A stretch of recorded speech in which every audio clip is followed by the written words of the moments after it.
After the killing of a 5-year-old Palestinian girl, the Israeli military ordering a criminal investigation. That little girl, one of 7 family members traveling in a vehicle that came under Israeli fire back in January 2024 in Gaza. CBS News foreign correspondent Ramy Inocencio reports that child initially survived the attack, but her body was recovered days later.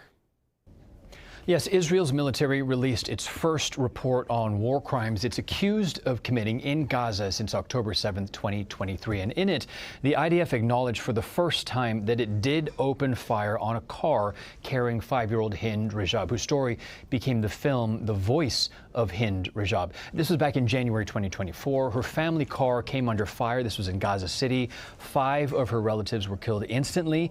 Hind, though, survived. She was on the phone with the Red Crescent for hours, begging to be saved. The ambulance that was then sent to rescue her was hit in a second strike that killed the medics inside. Hind then died of her wounds, still trapped in her own car.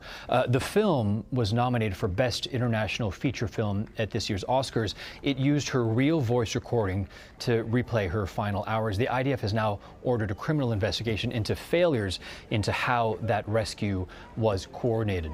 The IDF also ordered a criminal probe into the killings of 15 paramedics and rescue workers in Rafah in March of 2025. Their bodies were found buried in the sand, some of them still in their uniform.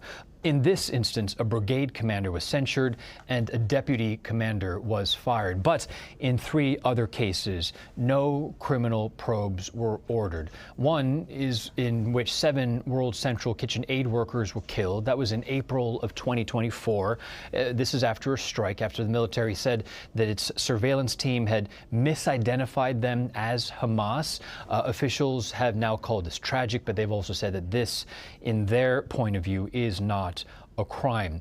And then in other instances, 4 Doctors Without Borders staff were killed. This is in 2 separate incidents, one in Khan Yunis, one in Gaza City. And that last case in Gaza City has been closed entirely. And looking at this, rights groups are saying that these kinds of international military probes rarely ever lead to any convictions. The IDF, for its part, says that over 1,000 days of war has made this, what they say, an exceptionally complex reality. And there are still about 145 more incidents that are still waiting on some kind of decision. Back to you.